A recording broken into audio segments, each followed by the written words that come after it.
All the content contained in this webcast is for informational purposes only. The investments and strategies contained in this webcast may not be suitable for you. Please consult your own independent financial advisor before making any investment or trading decisions. Celebrate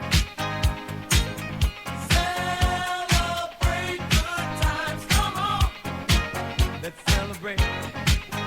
There's a party going on right here. A celebration to last throughout the year. Joel, we're celebrating here today. Welcome to premarketinfo.com, and they are just talking about a little bit of QE3 here. The market is rallying, and we're having some fun, Joel. Yeah, man, someone must have had a little bit of an inkling yesterday, Dennis, throughout the day and right up to the closing near the high of the day. Opened up, got 2 points below the close, Dennis, but we got back over 1,300, made a high of 13,0075. So that should be an excellent number to keep an eye on this morning. Yeah, market bottomed out 1283. We were right bumping up against that. We're 1296 right now, but we did get up to 1375. Joel, I know you had been talking about 1300 level there last week being resistance. So interesting in the pre-market that we just bumped up against that level. But a lot of these European banks, the ECB kept rates the same. They're going to be giving more comments here in a bit, possibly doing even some futures monetary easing over there as well. So the European banks here, Joel, they're flying. Barclays up 50 cents. What do you think? Well, Dennis, it just goes to show what us technicians don't know anything. We were talking yesterday how sick all the bank charts look and how there was risk and you had to pick exit points and stuff. But just goes to show, Dennis, that fundamental news or the perception of fundamental news can just change the complexion of the whole market. Taking a look at the biggest of the European banks, Deutsche Bank, Dennis, started to get down in that area, near the December and October lows, getting a nice bounce now. I guess you could, if you wanted to be a range trader here, you could step in around this $35 level and hope it doesn't go back under 30. Sure, it looks like there's major resistance here, trading at like the 36.5 level. Looking at the pre-market activity at Deutsche Bank, Dennis, we've been able to make a high over 35 at 35.05, so I keep an eye on that level. But remember, it's not the primary for these stocks, not the primary market, so you have to use other indicators when trading these as well. Yeah, you do, Joel, and that's something to keep in mind. Like these stocks will track what they are doing over in Europe. So obviously, we're a little bit basically the market that you see here, like this 34.74 to 34.80. This is just statistical arbitrage traders that are basically just if they get hit on the 34.74 bid, they will literally go out in the other market and sell the stock. If they get hit on the offer, they will go on the other market and buy the stock. So they're just doing the arbitrage, and that's why you see this 5-6 cent spread stay there. They're just taking advantage, of that arbitrage opportunity. So that is a little bit of a disadvantage for us over here because the leading market obviously is over in Europe. So when you are trading these European banks, you'd never want to go in these things trying to scalp because that game is going to be done by the high-frequency statistical arbitrage players. Yeah, Barclays, just taking a look at that stock, Dennis, did have resistance at the $11 level, busted over that. Perhaps it comes back down to 11. Could be a good support. Looking in the pre-market, Dennis, this stock cut up to 11.48. Wow. So let's keep an eye on that 11.50 level. That also coincides nicely with the May 29th high at 11.57. And we do want to keep in mind that they are going to be talking more about Europe over there in about 20-25 minutes. So the market could bounce around a little bit more here. Again, we're up 10.5 right now. But, man, this market seems to forget very, very quickly. Yesterday we talked about how ugly all these bank charts were. And, look, it slaps us in the face. They come out. And obviously, I think you start a little bit of a short squeeze. Everybody was bearish on these things, so they start popping up. And now you're getting follow through here today. So if you look at like JP Morgan, nice double bottom put in place there, Joel. We had, just looking at the chart, we had a 30.83 low there Monday, and then yesterday 30.86 low, and now we're off to the races trading up at 32.60. So has JP Morgan bottomed? Well, you can put your stop in at 3080 and see if they get you, Dennis. But what's good to point out to our listeners about this chart is just, and I know we we harp about daily highs and lows and whatnot. But here's an instance in J.P. Morgan where for 2 days in a row they happened in reverse fashion, but you almost had the exact same trading range. 32.17 and was the high on Monday. Yeah. Yesterday's high was 32.13, and it was kind of like opposite actions. But it's important to keep note of at least the prior day's activities. If you're a short-term trader, staying above 32 is critical for this stock. If you're longer term, you want to try and be patient. Perhaps you get a pullback to the $32 level. Putting a stop at 30.50 gives you a buck and a half, and there's a lot of room. There's a lot of room to take back, Dennis, from this move from 46.35 down to the low move at 30.83. And Right. just for a little tip for longer term or swing traders, if you feel something's bottom or if something's going back up, look for a retracement. And this thing's got, could go to 39 bucks and retrace half of this move and still be considered, in a bear market for this stock. Yeah, you got to remember that too. When you have stocks going down this fast, they can rally very quickly too. A lot of people get short the thing, and that can really press the stocks higher. It's kind of like the exact opposite. What sometimes we always say, what goes up like an escalator goes down like an elevator. It works in reverse fashion too. What goes down like an escalator will go up like an elevator just because of short squeezes. So you've always got to be prepared if you are shorting stocks that there is the potential for a squeeze, especially in something that's been prolonged. And obviously these banks, everybody's been very bearish. So I think I still think we end up going lower here, longer term here on a lot of these stocks. But I think short term, obviously we're in a little bit of a squeeze. Government's coming in looking like, or apparently talking about at least helping out this market. Look at a stock like Wells Fargo. This is an area that Joel highlighted on his weekly outlook. We were talking about this whole 28.80 to 20 or 29.80 to 29, or I'm sorry, 29.80 to 30 area, and it bottomed right there, Joel, 29.80, and it's bouncing now. Yeah, I mean, you had support in that thing going all the way back to February. It got down there. It was probably an excellent place for some shorts to bring something in. This stock has a lot of air in it, Dennis, at least up to Friday's high at 31.46, and then also above the 32 level. I just want to make a quick comment regarding how fast the markets go down or go up. I mean, I used to always think and always say it's still true to some degree how quickly the market goes down.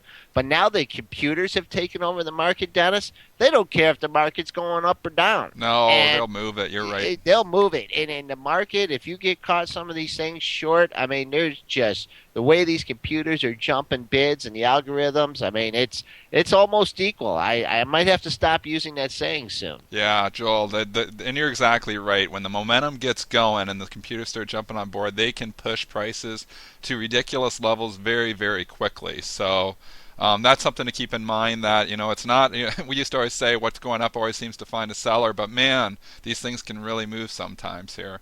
Other stocks that are moving, obviously all your financials are moving. Let's just talk about a couple other ones. Citigroup here, Joel. We didn't talk about it yesterday. It's up to 26.18, getting above that critical 26 level. Yeah, Dennis, boy, this stock is really taking a nosedive here after being over 38, kind of getting dragged down with the J.P. Morgan news.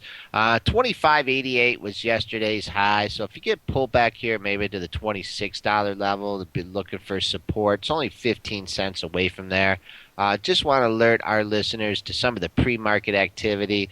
Someone seemed to step here at like 26.28. That's held up as the high.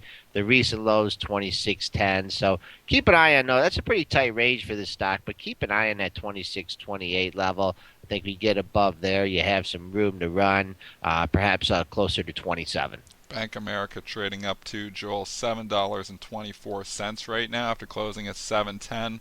This one didn't make a new low on the move there the other day, which is nice to see actually. Got down to 672 there just towards the middle of last month. Kept holding on here, Joel. Almost you could argue like a little double bottom from the last couple of days too. 685, 690. Now it's starting to get off to the races. This 745 high I'm looking at here, Joel, on May 29th. That could be your first stopping point here today.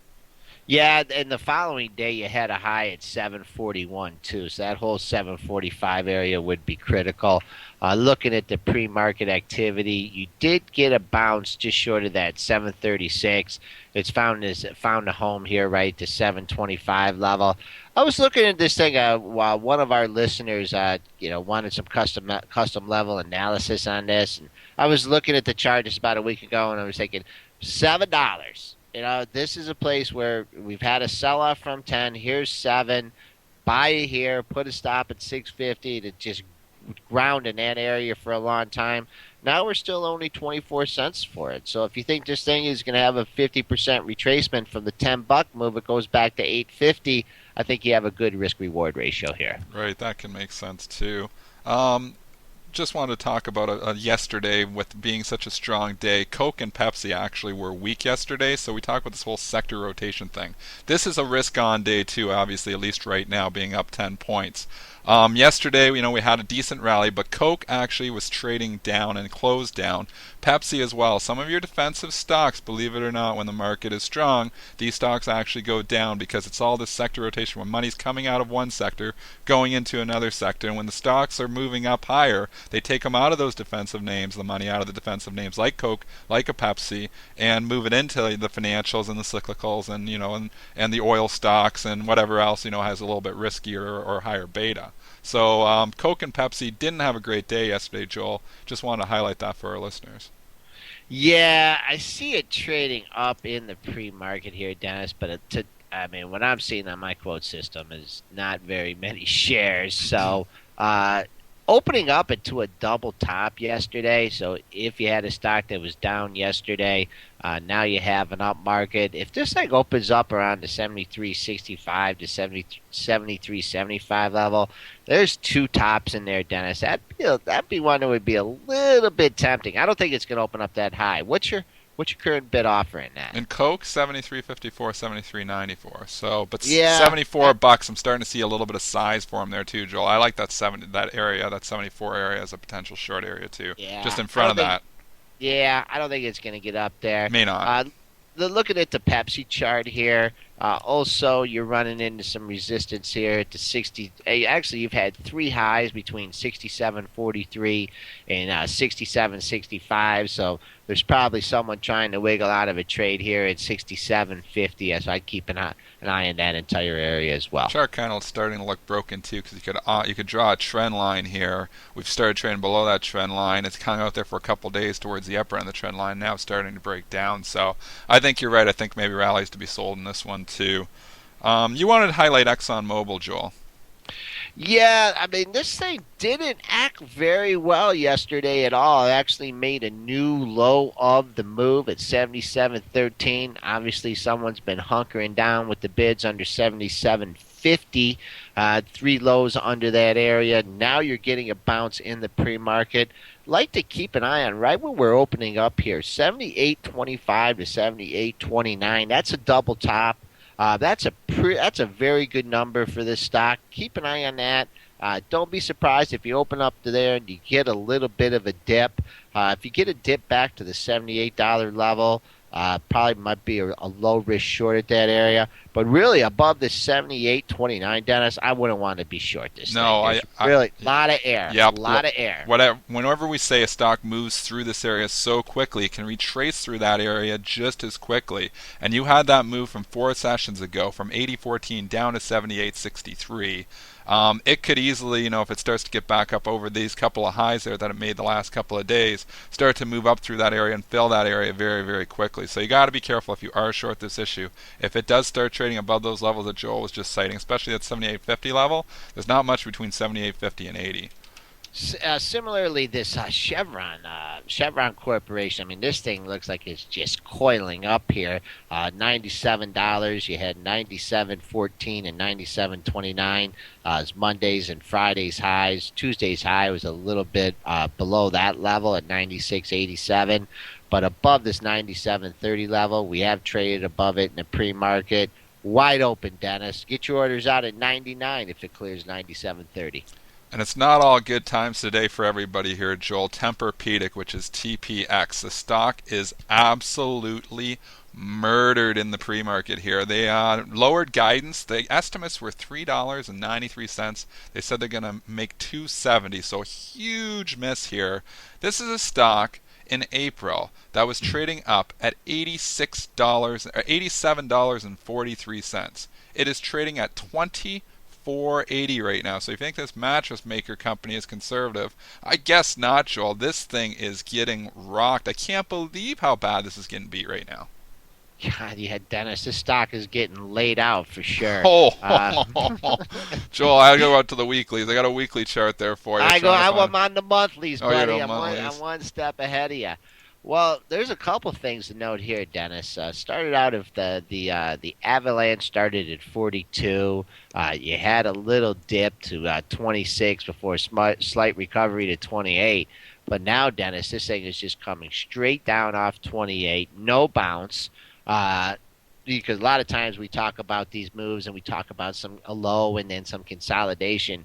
Well, you got none of that here, Dennis. They're having none of it. Also, it's traded 1 million shares, so someone's puking their guts out here, Dennis. There's definitely gonna be some margin calls on that.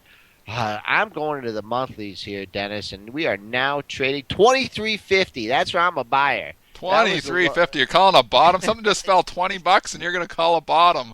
I don't know. You can call that bottom on your own, Joel. I ain't even going to try to call a bottom on this one. Sure, this thing's going to bounce somewhere, but man, this is just scary to try to predict where this thing can go. Back in 2009, we bottomed out here at $3.84. So in 2.5 years, this thing went from $3.84 to $87. And now it's giving back 3/4 of that move here, basically, half of that today. So, wow, I don't even know what to say about this stock. I want to take it off the screen because I'm going to do something stupid and probably trade it or something. I don't want to trade this stock because it is going to be a wild ride. Iron Mountain, which is IRM, Joel. Here's one. I'm just going to have to get you back to the dailies on this one. They are converting to a REIT. Raising the dividend and converting to a REIT. The stock closed at 28.40, is trading right up at $32 right now, 32.10, which is an interesting chart because we've had multiple highs up here going back to February and to January in that 32.20 area. So it's kind of consolidating right around that resistance area here, Joel. This could be a decent setup. Something else with this too I just want to mention. This was rumored for a while. I even read about this last week that they were talking about converting to a REIT. So this is kind of one of those scenarios where I guess you buy on rumor and you buy on news too. I don't know. They always say buy on rumors, sell on news, but man, they're buying on rumors and they're buying on news here too. So actually they were selling on rumor, I guess, because it was moving down, and then they buy the news. So crazy moves here. The stock's really moving. Yeah, I mean, you couldn't ask for a better technical formation, Dennis. 32.24 being the recent high of the move back in January. Looking at the pre-market activity, you have a high. Dennis, this thing got up to $33. Got the high at 33. Now we're peeling back. Been holding 31.90 in the pre-market. I think if you still are buying this news, you get a break below 31.90. I think I would look for a quick exit. I think also you will see some sellers at that exact number of 32.24. Which was the high. You also had a high in February at 32.20. So I'm always I don't know what all the advantages of converting to a REIT are, but just based on the technicals, getting a $4 move on this thing, I don't know how it's going to improve earnings. I'd be a little skeptical of this move up. Yeah, I would be too, Joel. We're going to run out of time here, so let's just talk about Apple and Google. Both stocks are up pretty significantly, obviously, with the market move. Apple's trading up here right now, over $5, 5.68. Where's Apple going? And there's just no reference point here, Dennis. We're in the middle of the nowhere. We did have a double top between 565.80 and 566.47. So if you get a pullback to the 566 area, be a buyer, look for support. Friday's high at 572.65 sure looks like it's close. Looking at the pre-market activity in Apple, we have topped out just below 570 at 569.88. So look at that as a first stopping point. When you talked about Google before, I looked at it, and this thing, believe it or not, it's kind of been range bound. Has been under 570. Doesn't stay there for very long. Getting a pop today, but you had the lows at 564 back in January, so you're still only 10 $12 away from there. So if you're expecting it to go back to 600, this may be a place for your entry. Yeah, interesting chart here too, Joel. I would just highlight that 580 area too. We're at 576.99 the pre-market, but you did top out a couple days ago at 5. I'm just trying to grab the actual price there, 580.49, and a few days before that you had a bottom at 579. So it's kind of this whole Good. 580 Yep. area. I would Yep. just say that might be a reference point if you're trying to short. That might be one area to try. It's kind of maybe a 30-40% retracement of the down move through 600 too. So something to think about there. If it started trading 581, 582, I'd probably get nervous though. We're running out of time here, Joel. Any closing thoughts? No, I mean just look for the previous day's highs in your stocks. Perhaps a lot of times you do, even with the spoos up this much, you do get a pull back to those levels. Also, keep an eye on that Globex XI 130075. That's our show for today, folks. We'll be back with you.